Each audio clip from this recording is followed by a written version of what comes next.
دنیا کے اندر انسان جب زندگی گزارتا ہے تو وہ اچھے کام بھی کرتا ہے، برے کام بھی کرتا ہے۔ اس سے نیکی کے کام بھی ہوتے ہیں، نیکی کے کاموں کی توفیق بھی اس کو ہو جاتی ہے اور گناہ بھی ہو جاتے ہیں۔ یہ ہر انسان کی زندگی کا حصہ ہے، سوائے انبیاء کے۔ انبیاء کرام علیہم السلام معصوم ہوتے ہیں۔ معصوم ہونے کا مطلب کہ ان سے کوئی گناہ سرزد نہیں ہوتا۔ ان کے علاوہ دنیا میں جتنے انسان ہیں ان سے کبھی اچھائی کی توفیق ہوتی ہے، کوئی نیکی کا کام کر لیتے ہیں، کبھی کوئی برائی گناہ ہو جاتا ہے۔ پھر یہ اچھائی اور برائی دو طرح کی ہوتی ہیں۔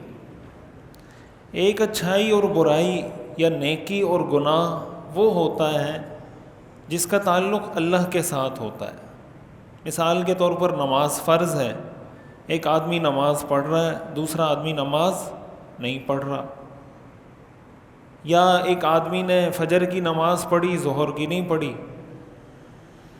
تو فجر میں اس کو نیکی کی توفیق ہو گئی، ظہر میں نیکی کی توفیق نہیں ہوئی، گناہ ہو گیا۔ یا ظہر پڑھ لی، عصر نہیں پڑھ سکا، یا ایک دن 5 نمازیں پڑھی، دوسرے دن 4 پڑھ لیں۔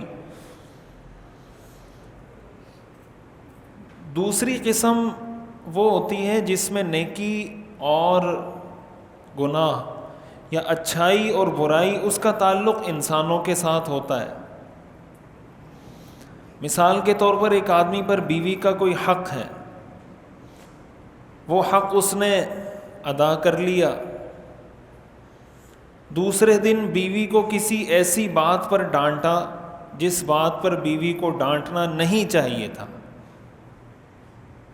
بیوی کو کسی ایسی بات پر برا بھلا کہہ دیا جس بات پر بیوی کو برا بھلا کہنا جائز نہیں تھا، تو ایک دن اس نے نیکی کی کہ ایک دن بیوی کے حقوق ادا کیے، بڑے اچھے اخلاق سے پیش آیا، دوسرے دن بیوی پر بے جا ناحق غصہ کیا تو گناہ کا کام کیا۔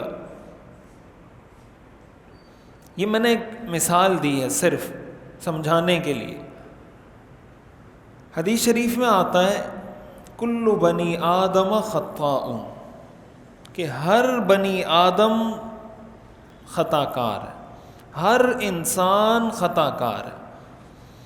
وخیر الخطائین التوابون، اور بہترین خطا کار، بہترین گناہگار وہ شخص ہے جس سے جتنی مرتبہ غلطی ہو اتنی مرتبہ وہ توبہ کرے۔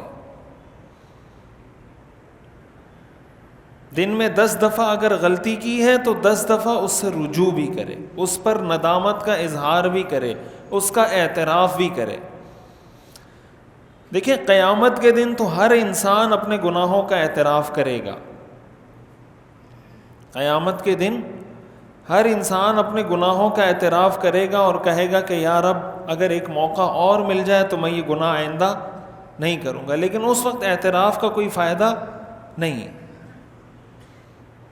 اللہ تعالیٰ انسان سے دنیا میں یہ چاہتے ہیں کہ اگر دنیا میں کوئی غلطی ہو جائے، چاہے اس کا تعلق اللہ کے ساتھ ہو، چاہے اس کا تعلق اللہ کے بندوں کے ساتھ ہو، اگر غلطی کی ہے اس کا اعتراف کریں، اس کو مانیں کہ میری غلطی ہے۔ اللہ تعالیٰ کو یہ بات ہرگز پسند نہیں ہے کہ ایک انسان اپنی غلطی پر، اپنے گناہ پر، اپنے برے کام پر اترائے اور ڈٹ جائے اور کہے کہ غلطی کی ہے بس کی ہے۔